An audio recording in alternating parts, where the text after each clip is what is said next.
You're listening to Catholic Chicago. Ahead, the Archdiocese of Chicago brings you programs about the people, events, and issues that touch our lives. Thanks for letting us be part of your morning. Now again, Catholic Chicago.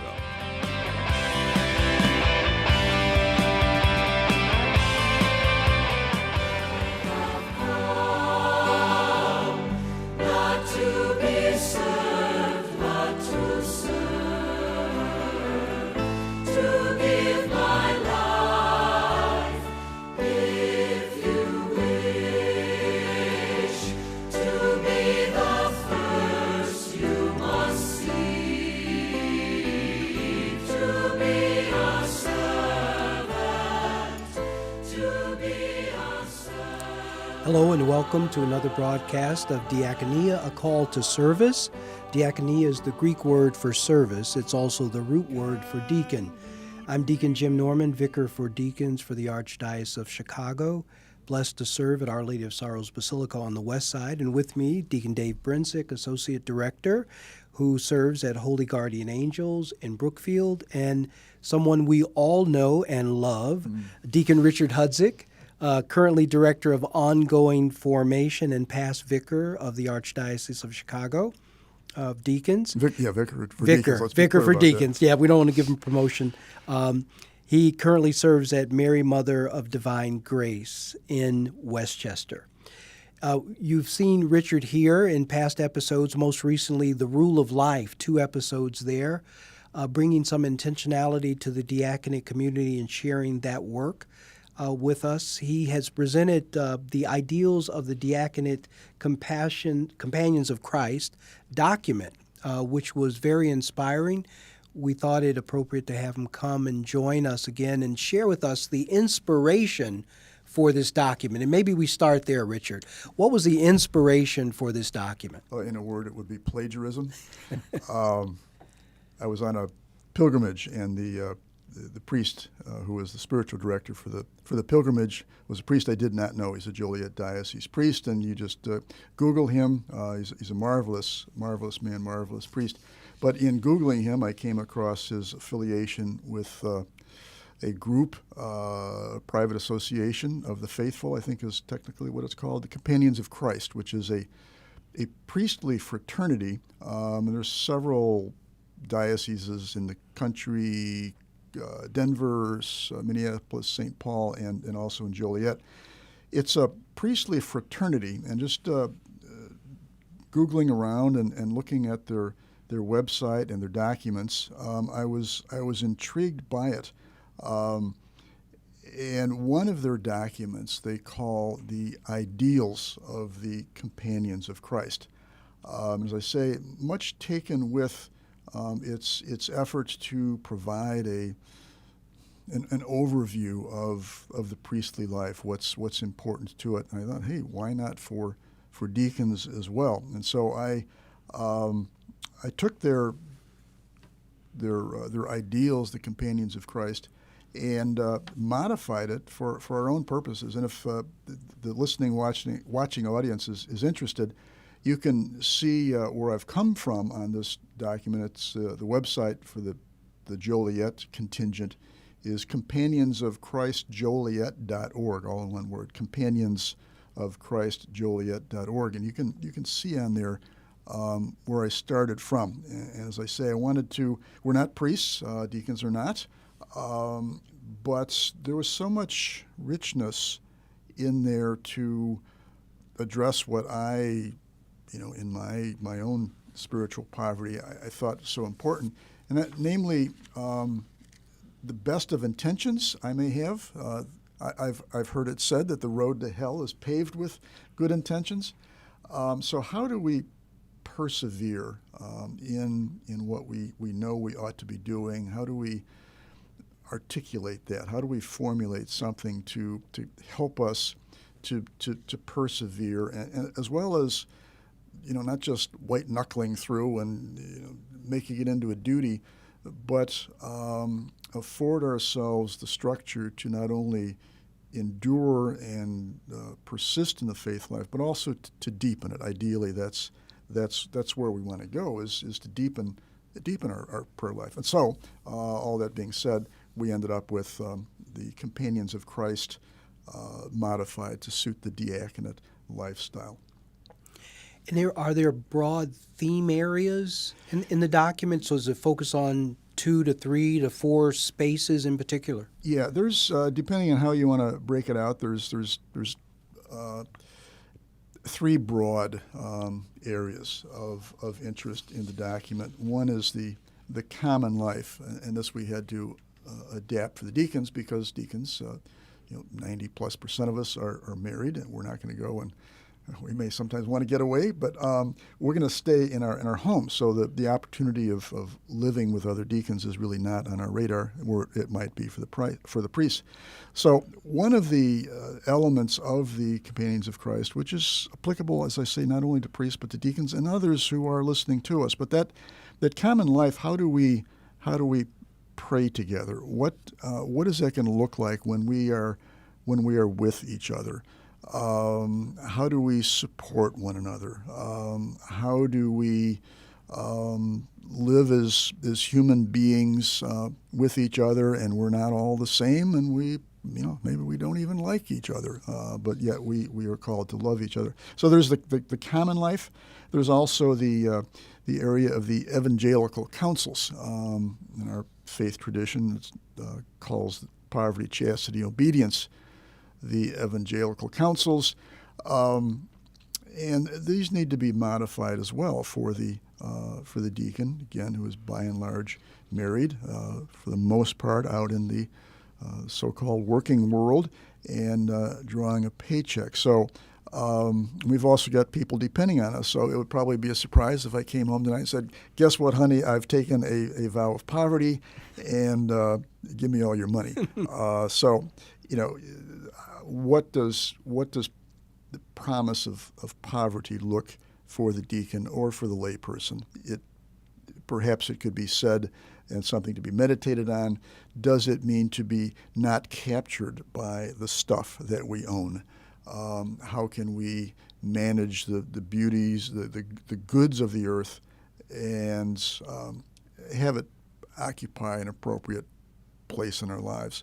In terms of chastity, deacons are not celibate if they're married, but all persons are called to chastity, and that is the proper reverence for the human body, for right relations between people, for upholding the dignity and honor of every person.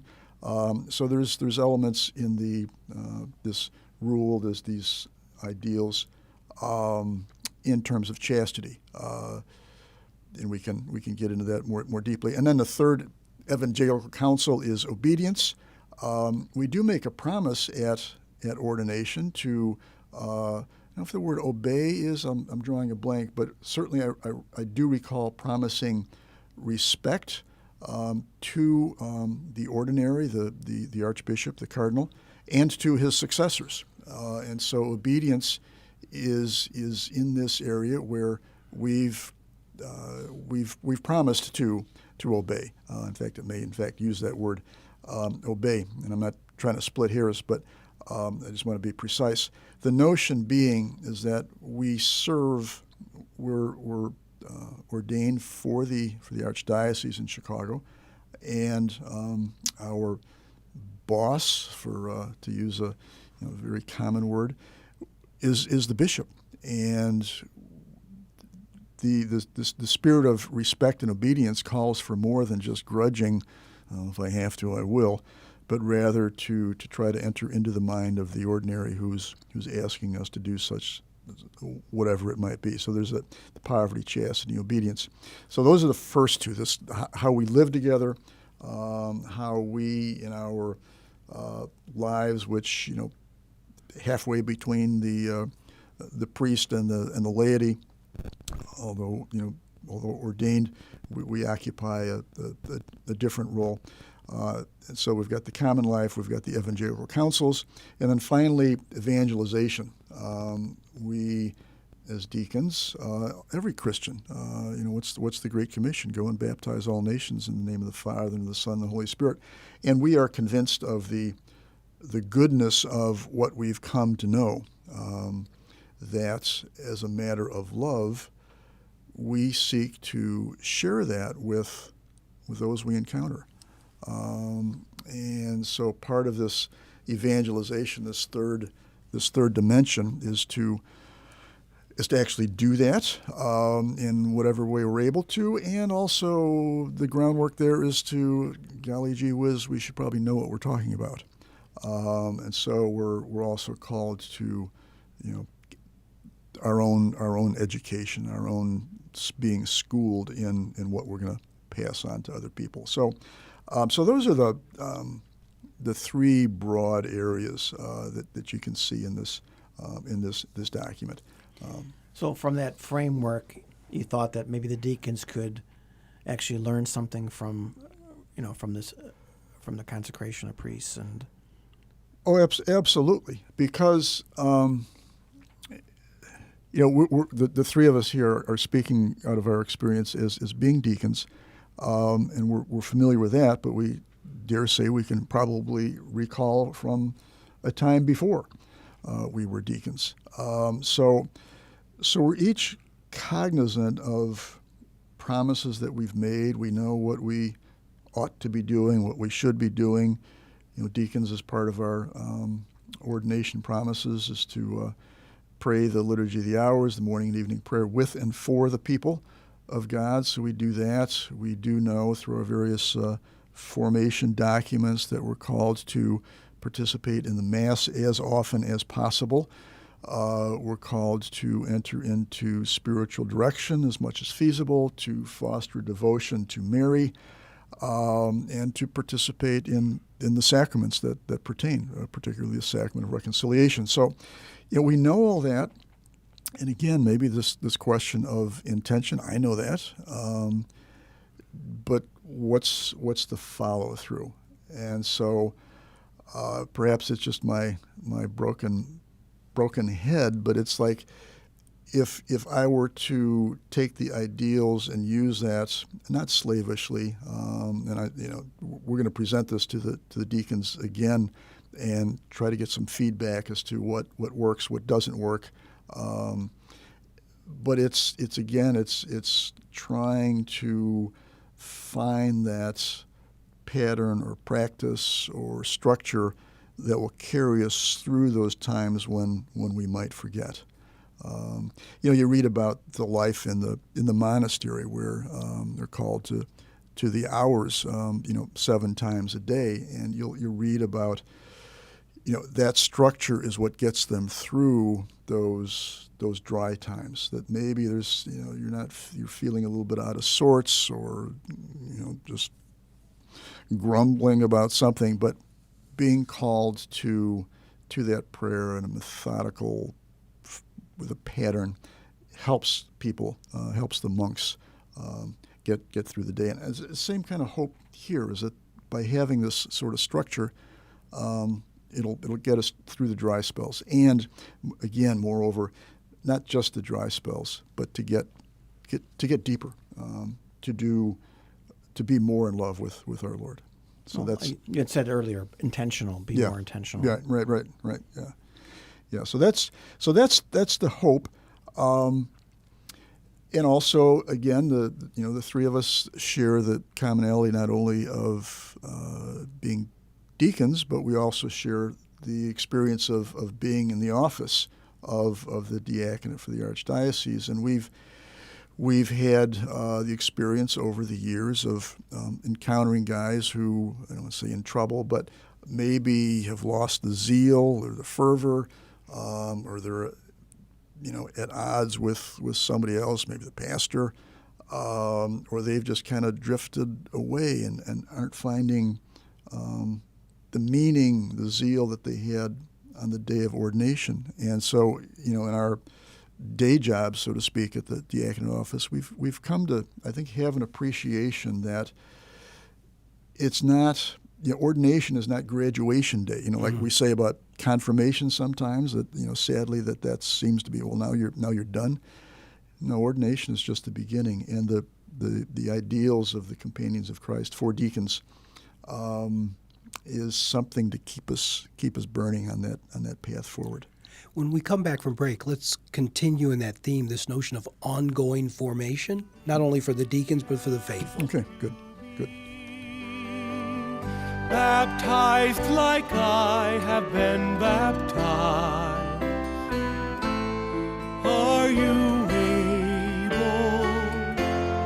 Are you able? For I have come not to be served, but to serve, to give my life, if you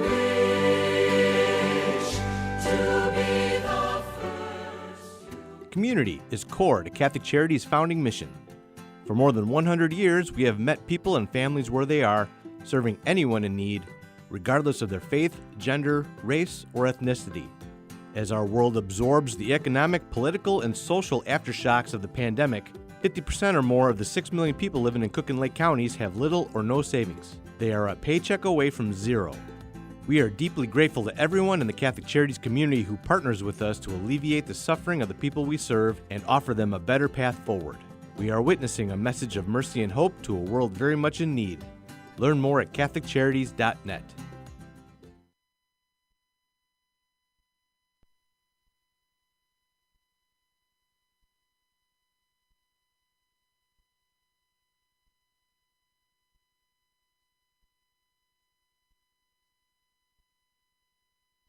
Catholic Charities' Family Self-Sufficiency Program has assisted thousands of single parents who are working to become more self-sufficient through education and employment opportunities. Our experienced case managers accompany participants for up to 5 years on their journey to identify, address, and break down barriers to improving their quality of life and achieving meaningful goals for themselves and for their families. Professional, compassionate assistance is offered in a safe and trusting environment as participants develop the skills needed to become financially stable and able to support themselves. Every achievement starts with a decision to try. To learn more about Catholic Charities' Family Self-Sufficiency Program, call 847-782-4233 or visit CatholicCharities.net.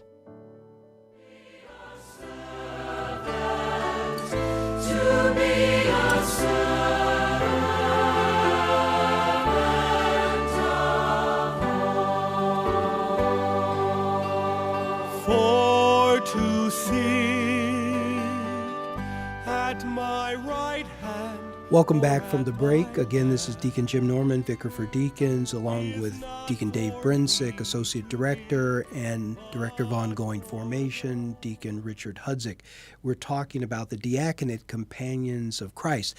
As I read through those, they're titled Ideals, but as I was reading through, I saw some were clearly, to me, seemed like value statements, but some were behavioral actions where I said, I'm not stacking up really good against that one. I need to work on that one if I'm going to try to incorporate the Companions of Christ document into my life and be really intentional about it. I guess, what would you say about the notion of ideals, values, behaviors? Yeah, and that's one of the blessings of this document. Again, that I stole from the priest document, but tweaked for the diaconate life. As a for instance, I'm looking at one of the major subdivisions of this document, a strong sense of diaconate consecration. It says, he loves his Master Jesus Christ and identifies himself entirely with Christ's cause. He participates in the Eucharist as often as possible and counts it as the central act of that day. As the central act of that day, is that me? That's a real challenge. We don't have the privilege of presiding at the Eucharist, but we have the privilege of assisting at the Eucharist, and we all Catholics have the privilege of attending the Eucharist. But is it the central act of my day? And maybe that's something that we can talk about within our community or anybody who's listening. Is that desirable? Is that realistic? Is that simply a pious wish, But at any rate, I'm not close to having it be the central act of my day. There's a reference here that he consistently carries himself as a deacon in all aspects of life. Whether that word there is deacon or Christian, in all aspects of life, including my postings on Facebook, which can be, not me, but I've seen them, can be divisive and spiteful and, not good for anybody. Do I pay my taxes? Am I honest with my employees? Is my life lived out in accordance with being a faithful Christian? And here we're talking about for the deacons, the ethos of the deacon is servanthood, that we're called to serve in all things that we do. We serve at the Mass. We assist there. We serve in the parish. We assist the bishop. But we're also called to enter into our marriage as servant. That I am to love, honor, respect, cherish, but also to serve my wife and my children. In another life of mine, I practice law. Were my clients people whom I served? And I think all of these things, regardless of your title in the church, everyone who is called to be a Christian is called to have one's life be consistent with the principles of our faith. So there's that. So that can be very challenging. We can go on here. The readiness to obey. He has a humble and obedient spirit, free from grumbling and complaining. Well, that's a novel idea. All the time? I'm not reading most of the time. It says he has a humble heart and without grumbling and complaining. And of course, I think what we're reaching for here is this joyful obedience, and not just, well, if I got to, I will. That doesn't sound like fulfillment robustly of the promise that we made at ordination to obey and respect the ordinary. If it's filled with grumbling, I mean, it's what were the people Moses was leading? What were they always doing? They were grumbling, stiff-necked, proud, and grumblers. Well, I think it's what kind of person am I going to be? Am I going to be a positive person? Am I going to be a negative person? Am I going to be hold myself accountable? I could profess certain things in what I believe in, but again, it's where the rubber meets the road. Yeah. And that's I guess another word is that your life is integrated, it's coherent, that it's consistent. You practice what you preach, where the rubber meets the road. Even for your own, I'm not a psychologist, and but it just seems that what's it called, cognitive dissonance, that you say one thing but you're acting a different way. That what kind of peace can you have when your life is a lie? And so this is something it's down on paper, and it's whether we accept this thing word for word or not, or if it needs to be further massaged and tweaked. No doubt it does. But at least here's one not crazy person who says that we ought to be obedient without grumbling and without hesitation. So we have to ask ourselves, well, how do I measure up to that? It seems to be saying that whether priest, deacon, or lay faithful, I need to constantly bring myself back to some type of measure, some type of touch point or relationship with my faith in Jesus Christ. Mm-hmm. And that, not that it's an indictment of me, other than it's a recognition of I'm human and I fail at times. Mm-hmm. And that if I'm not intentional, I'll be something else, maybe of the world's creation and not my own, and certainly not of Christ. Right. Yeah, and that's, I think it depends on your own psychological makeup. Is that I can hear myself say, Jim, I've got this figured out. I don't need to keep coming back. So there's kind of an arrogance that I can naturally walk into, that I don't need this, or that's boring, or how could I be so broken that I need to be reminded time and time and time again? Well, you might just look at the facts, and I am that. I am one who needs to be reminded time and time and time Look again. at the facts in your behavior. Yeah. Right. And perhaps this is a great time just within the Church of the Archdiocese of Chicago, going through Renew My Church. Have I gone through whatever I've gone through in my faith community through mergers, acquisitions, restructure without grumbling? Mm-hmm. Have I gone through that process without doubt, or have I been obedient? Have I been even hopeful to what could come from that effort? Mm-hmm. Have I been a positive influence or a negative influence? Right. Mm-hmm. But even that, one of the words that Pope Francis has been using in terms of the synodality, he's calling for. I'm going to mess up the Greek, but the parhesis, to be boldly speaking. This is not a call, in terms of renew my church. This comes to mind. Is that it's not sit down, shut up, and obey. It's to have good faith conversations about the future, and that's not grumbling. It's not complaining, but it's valuing your dialogue partner as an intelligent person that let's talk to each other. Mm-hmm. So I think this is consistent with that, and it's recognizing the humanness that we have, and our ability to fall off the track or off the rail, run off the rails, whatever the expression is. So yeah. Well, this is great. Thank you for putting this before the diaconate community. Thank you for being our guest today and allowing us to put this before the lay faithful in the Archdiocese of Chicago. We'll come back with a second episode to explore this in more detail. Thank you so much for your inspiration, and thank you for being here with us today. Thank you, Richard. Thank you. It's great to be here. I very much appreciate it. Thank you.